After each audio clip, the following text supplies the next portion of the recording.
Welcome and welcome back to your channel easy notes. Last video में हमने cover किया था डेटाबेस मैनेजमेंट सिस्टम और file management system. Okay, so आज का हमारा टॉपिक है वो operating system with GUI and CUI। GUI और CUI की फुल फॉर्म कमेंट डाउन कर दो प्लीज़।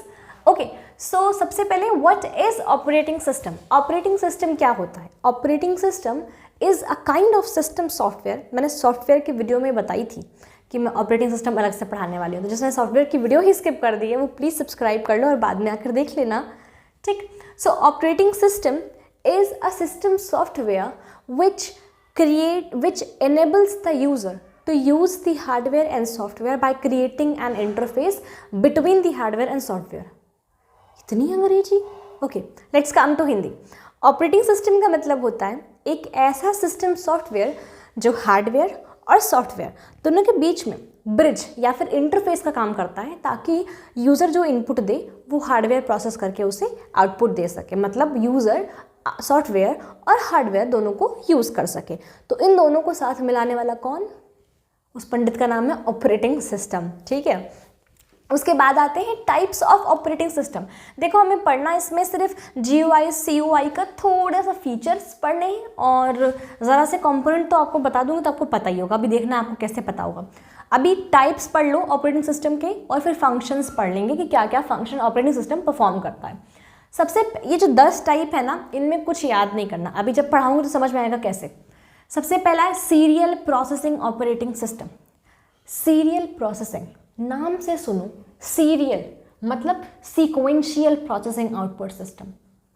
बढ़िया होता है, बिल्ट इन होता है, कंप्यूटर के लिए कंफर्टेबल होता है, बट ये कि बहुत ही टाइम टेकिंग होता है, क्योंकि क्या होता है, सीरियल प्रोसेसिंग होता है। देखो, इन सब की कोई स्पेसिफिक डेफिनेशन नहीं है, बस टाइप का मतलब कि कौन सा ऑपरेटिंग सिस्टम कैसे काम करता है, बस यही मतलब है। तो सीरियल प्रोसेसिंग क्या होता है? सीरियल वाइज किसी भी इनपुट या फिर किसी भी कमांड को वर्क कराता है, आउटपुट और इनपुट डिवाइसेस को मैनेज करता है, बट स्लो होता है क्योंकि सीरियल वाइज कराता है, ठीक। फिर आते हैं बैच ऑपरेटिंग सिस्टम। देखो, बैच ऑपरेटिंग सिस्टम में क्या होता है, अब मैं आपको एग्जांपल देती चलती हूँ, आपको समझ आएगा। जैसे कि अब जब आप जूम क्लासेस लेते थे तो क्या जूम खुला था आपके फ़ोन में, जूम खुला है और आप इंस्टा चला रहे हो, इंस्टा स्क्रॉल कर रहे हो, यूट्यूब स्क्रॉल कर रहे हो, और कोई सुबह ही सुबह लगा हुआ है कोई, तो वो कैसे हो रहा है? बैकग्राउंड में जूम भी चल रहा है, बैकग्राउंड में आपके बाकी ऐप्स भी चल रहे हैं। जब आप ट्रिपल बटन को क्लिक करते हो तो जितने ऐप्स होते हैं बैकग्राउंड में सारे आपको दिखते हैं कि कौन कौन से रनिंग ऐप्स हैं आपके, है ना। तो वो क्या होता है, वो बैच प्रोसेसिंग होता है। बट इसमें बस डिसएडवांटेज एक ही है कि यू कैन से कि बग बहुत आ सकता है, हैंग कर सकता है, या फिर डिबगिंग एरर्स आ सकते हैं। मतलब जब आप स्विच करते हो तो ऑब्वियस सी बात है कि CPU का थोड़ा सा टाइम खपता है वहाँ पे, है ना, बस, और कुछ नहीं। फिर आता है इंटरैक्टिव ऑपरेटिंग सिस्टम। इंटरैक्टिव का मतलब क्या? If I can talk to you and I am asking your comments, ठीक है, मैं तुम्हारे कमेंट्स के लिए कह रही हूँ और मैं तुम्हें एक्सप्लेन कर रही हूँ, समझा रही हूँ, तो ये क्या है, मेरा और तुम्हारा इंटरैक्शन ही तो है। इंटरैक्शन का मतलब कम्युनिकेशन होता है। तो इंटरैक्टिव ऑपरेटिंग सिस्टम एग्जाम्पल समझो। अब जैसे कि आप स्क्रीनशॉट लेते हो, तो जब स्क्रीनशॉट आपने जैसे ही लिया तो नीचे एक ग्रे कलर के बॉक्स में लिख के आता है, बहुत बस 1-2 सेकंड के लिए, कि स्क्रीनशॉट सेव्ड इन गैलरी या फिर क्लिपबोर्ड, जहाँ भी आपने ऑप्शन क्लिक किया वो आता है ना, सेव्ड इन गैलरी या फिर सिर्फ सेव्ड लिख के आता है। तो वो क्या है? वो है कंप्यूटर और आपके बीच का इंटरैक्शन, फ़ोन और आपके बीच का इंटरैक्शन। फ़ोन ने आपको नोटिफिकेशन खुद से भेजी कि मैंने तुम्हारा स्क्रीनशॉट सेव कर लिया, तो वो होता है interactive operating system. Operating system जो होते हैं पहले से जैसे कि एंड्रॉयड का ऑपरेटिंग सिस्टम अपना है, आईफोन का अपना ऑपरेटिंग सिस्टम है। तो operating system can be a mix of these systems और can be separately any one of the system, but ये टाइप्स में बता रही हूँ किस किस तरह के ऑपरेटिंग सिस्टम होते हैं। फिर है मल्टीटास्किंग ऑपरेटिंग सिस्टम और मल्टी प्रोग्रामिंग ऑपरेटिंग सिस्टम। अभी देखो ये दोनों क्या है। देखो 3 चीज़ें हैं हमारे पास, मल्टीटास्किंग, मल्टी प्रोग्रामिंग और मल्टी प्रोसेसिंग। टास्क का मतलब कोई काम, फॉर एन एग्जाम्पल कि आपने यूट्यूब से एक वीडियो डाउनलोड पे लगा दिया, फॉर एन एग्जाम्पल, ठीक। अब उसके बाद आपने उसको डाउनलोड पे लगा कि यूट्यूब को बैक कर दिया, and then you are on your Instagram और WhatsApp whatsoever whosoever are there, तो वहाँ पे आप आ गए।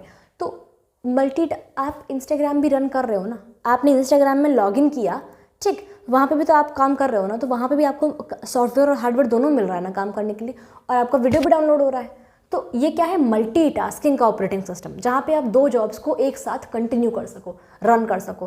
तो ऑब्वियस सी बात है यहाँ पे स्पीड प्रोसेसर चाहिए। डिसएडवांटेज इसका यही है कि इसमें स्पीड प्रोसेसर की बहुत ज़्यादा नेसेसिटी है। अगर प्रोसेसर स्पीडी नहीं होगा तो 2 काम एक साथ हो नहीं पाएंगे, और अगर कर भी रहे हो तो हैंग करेगा या फिर और कोई प्रॉब्लम आ सकती है। ठीक, अब मल्टी प्रोग्रामिंग देखो, बेसिकली ये प्रोग्रामर्स के लिए होता है। मान लीजिए आप एक प्रोग्राम बना रहे हैं, ये आपकी स्क्रीन है, टेक एन एग्जाम्पल, ये आपकी स्क्रीन है, ठीक है, दिस इज़ योर स्क्रीन। यहाँ पे आपने नोटपैड खोल रखा है, ठीक है, यहाँ पे आप HTML के कोड्स टाइप कर रहे हो, और यहाँ पे आपने वेब पेज जो आपका बन रहा है वो खोल रखा है। यहाँ तक आपने टाइप किया, F5 क्लिक कर दिया, यहाँ तक वेब पेज बन के आपका आ गया। फिर आपने आगे टाइप किया, F5 क्लिक कर दिया, फिर आपका आगे भी वेब पेज बन के आ गया। तो ये क्या है, मल्टी प्रोग्रामिंग ही तो है ना, दैट इज़ मल्टी प्रोग्रामिंग। अब देखो multi processing, for an instance आपने 4 नंबर्स दिए, 5 और 8, आपने 4 नंबर दिए एंड यू कमांडेड इसकी एवरेज में क्या क्या करना पड़ेगा, इन चारों को प्लस करना पड़ेगा और फिर 4 से डिवाइड करना पड़ेगा ना। तो this is what, multi processing. CPU को कई सारी प्रोसेसिंग करनी पड़ेगी ना, बट देखो रिजल्ट तो वो तुरंत दे देगा ना आपको। तो मल्टी प्रोसेसिंग में क्या होता है, थ्रूपुट हमेशा ज़्यादा होता है। एक चीज़ याद रखना, 2 वर्ड्स आएंगे हमेशा इस चैप्टर में भी और पहले भी कुछ चैप्टर में, लैटेंसी और थ्रूपुट, ये आएंगे ही आएंगे, और तुम्हें याद तो करने ही पड़ेंगे कि इनका मतलब क्या होता है। लैटेंसी का मतलब होता है CPU को कोई भी इंफॉर्मेशन को एक्सेस करने में कितना टाइम लगता है। ठीक है, जैसे मान लो आपने इनपुट दिया कि इसका एवरेज निकालो, तो रोम में डेटा सेव है कि एवरेज कैसे निकालते हैं, तो CPU को रोम से वो फॉर्मूला निकालने में कितना टाइम लगा, उसे बोलते हैं लैटेंसी। थ्रूपुट होता है, आपने देखा होगा नेटवर्क की स्पीड, जिसके यहाँ पे वाईफाई लगा उसने देखा होगा कि 1 Mbps आ रही है, 2 Mbps आ रही है और कुछ kbps आ रही है। तो थ्रूपुट होता है वो स्पीड या फिर वो रेट जिस पे इंफॉर्मेशन डिलीवर हो रही है। ठीक है, तो बेसिकली इसकी जो स्टैंडर्ड यूनिट होती है वो होती है Mbps, मेगाबाइट पर सेकेंड। तो देखा होगा जिसके यहाँ वाईफाई लगा है उसने देखा होगा। अदरवाइज जैसे कि कभी कभी होता है कि बहुत ही कम स्पीड होती है, 400 kbps आती है। kbps का मतलब किलोबाइट पर सेकेंड, ठीक है, Mbps का मतलब मेगाबाइट पर सेकेंड। तो थ्रूपुट होती है वो स्पीड जिस स्पीड से इन्फॉर्मेशन आ रही है। तो प्रोसेसिंग में क्या होता है, हमेशा थ्रूपुट ज़्यादा होता है, क्योंकि अगर हमें करना प्लस भी करना, डिवाइड भी करना, सब कुछ करना है, पर आंसर तुम्हारा तुरंत आ गया, तो उसका मतलब कंप्यूटर का CPU बढ़िया है। अभी आता है टाइम शेयरिंग। टाइम शेयरिंग में क्या होता है, सिस्टम्स हम शेयर करते हैं। सिस्टम शेयर करने का मतलब लाइक सर्वर में कोई इन्फॉर्मेशन है और हमने कोई इन्फॉर्मेशन रिक्वेस्ट करी, तो सर्वर से उठ के अगर वो इन्फॉर्मेशन हमारे पास आई है तो वो ऑनलाइन के ही थ्रू आई है ना, ऑफलाइन तो हम कुछ रिक्वेस्ट करेंगे और वो हमें पास आ नहीं जाएगा, है ना। तो इसमें क्या होता है कि ऑनलाइन एक्सेस हमें मिलता है, ठीक है, तो वहाँ पे उसे हम बोलते हैं टाइम शेयरिंग। टाइम शेयरिंग का मतलब हमेशा सिस्टम शेयरिंग होता है। सर्वर पे जो कंप्यूटर है वो हमारे पास आ जाए विद इन नो टाइम, जो डिटेल्स वहाँ पे हैं, जो फाइल वहाँ पे, वो हम एक्सेस कर लें within no time, that is time sharing. ठीक है, अभी आते हैं रियल टाइम ऑपरेटिंग सिस्टम। अब रियल टाइम का बेस्ट एग्जाम्पल ले लो, कोई भी live workshop, webinar, YouTube video, कुछ भी अगर हमने उसको कंडक्ट करने के बाद पब्लिक नहीं किया तो वो दूसरे यूजर्स को विजिबल नहीं होगी। तो that is what real time operating system. Live जो चीज़ें आती हैं, लाइक लाइव टेलीकास्ट आता है, अगर वो रिकॉर्ड नहीं किया गया, लाइव वेबिनार रिकॉर्ड नहीं किया गया, तो हमें दोबारा एक्सेस नहीं हो सकता। तो that is what real time. कि अब जैसे कि मैं अभी वीडियो बना रही हूँ, अगर वो लाइव होता तो आप तुरंत पढ़ रहे हो, मैं तुरंत बना रही होती, तो ये रियल टाइम ऑपरेटिंग सिस्टम का इंटरेक्शन होता, ठीक है। बट हम यूजुअली क्या यूज़ करते हैं, टाइम शेयरिंग ऑपरेटिंग सिस्टम, ठीक है। देन लास्ट में वी हैव डिस्ट्रीब्यूटेड। अब ये लेटेंसी इसका नहीं है, ठीक है। लास्ट में we have distributed. Distributed operating system का मतलब होता है लाइक मान लीजिए एक लैन नेटवर्क में मान लीजिए 10 कंप्यूटर्स हैं और उनका एक ही प्रिंटर है। तो व्हाट आर दे डूइंग, उनका जो प्रिंटर से जो कनेक्शन है, जो इंटरफेस है उनके कमांड का, अगर उनमें से उन 10 में से किसी भी कंप्यूटर के यूज़र ने कमांड दे दिया कि प्रिंट दिस, तो वो उस प्रिंटर से वो आउटपुट प्रिंट होकर आ जाएगा। तो that is what distributed operating system, ठीक। अब आते हैं नेटवर्क ऑपरेटिंग सिस्टम। देखो नेटवर्क ऑपरेटिंग सिस्टम का मतलब ऐसा कोई भी ऑपरेटिंग सिस्टम जो आपको लॉगिन करने के बाद मिले, चाहे आप SSC की साइट पे लॉगिन करो, चाहे आप इंस्टाग्राम में लॉगिन करो, FB में लॉगिन करो, जहाँ भी आपको लॉगिन करना पड़े वहाँ पे जो आपको नेटवर्क इंटरफेस मिलता है, जो ऑपरेटिंग सिस्टम मिलता है वो होता है नेटवर्क ऑपरेटिंग सिस्टम। ठीक है, अभी आते हैं एग्जाम्पल्स में MS DOS जो है अभी तो खैर बहुत पुराना हो चुका है, उतना नहीं चलता है। लाइनेक्स, यूनिक्स, सबसे ज़्यादा करंट में जो चल रहा है वो है विंडोज़ का ऑपरेटिंग सिस्टम। 95% दुनिया विंडोज़ के बिना अधूरी चल रही है आजकल तो। ठीक है, सो विंडोज़ का ऑपरेटिंग सिस्टम जिसमें MS वर्ड, MS पावरपॉइंट है, ये सब है विंडोज़ का ऑपरेटिंग सिस्टम। पूरा ऑफिस का सूट है वो। ठीक, वर्ड, पावरपॉइंट और एक्सेल, इनके बिना तो इमेजिन करना मुश्किल है बिजनेस के दुनिया को। ठीक, उसके बाद आते हैं कुछ फंक्शंस जो ऑपरेटिंग सिस्टम करता है। सबसे पहला फंक्शन है booting. Operating system booting perform करता है। बूटिंग का मतलब क्या होता है, लाइक कि फॉर एग्जांपल आप जैसे कि एग्जांपल अगर आपको मैं देना चाहूँ, बूटिंग मीन्स जब आप कंप्यूटर को रन करते हैं, तो जब उसमें लिख के आता है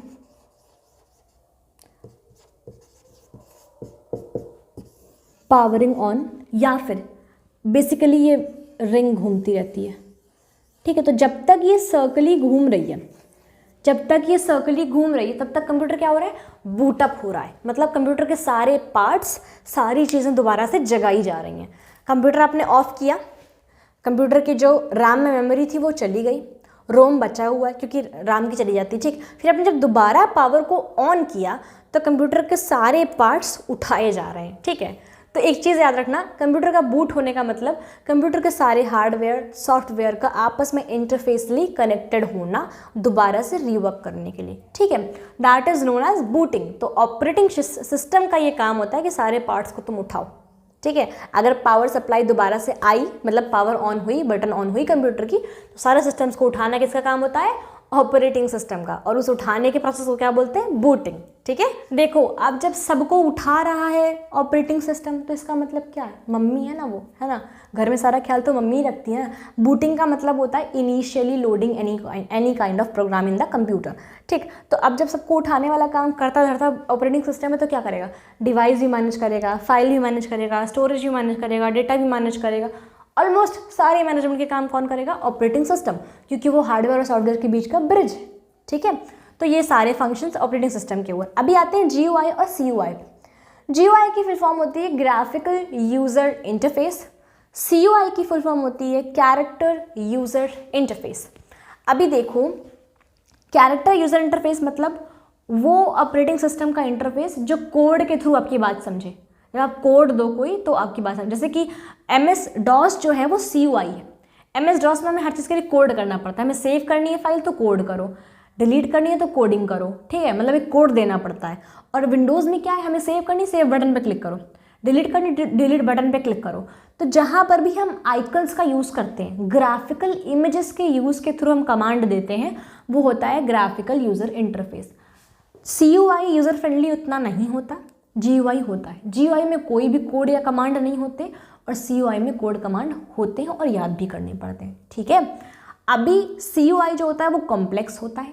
ठीक है, एंड जो GUI होता है वो कॉम्प्लेक्स नहीं होता है।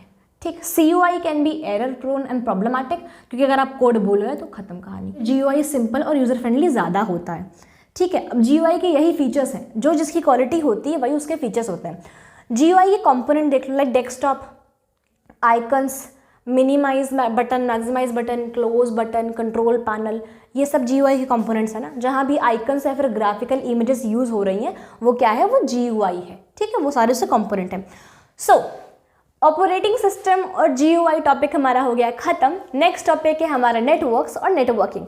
नेटवर्क्स और नेटवर्किंग से क्वेश्चन आना कन्फर्म है, क्योंकि ऑपरेटिंग सिस्टम और GUI में से भी किसी एक से क्वेश्चन आना कन्फर्म है। ठीक है, so please stay tune to us and subscribe कर लो। बाइनरी कन्वर्जन्स में दिक्कत है तो इधर आ जाओ, इंपॉर्टेंट क्वेश्चंस देखने हैं तो यहाँ आ जाओ। Stay tune to us.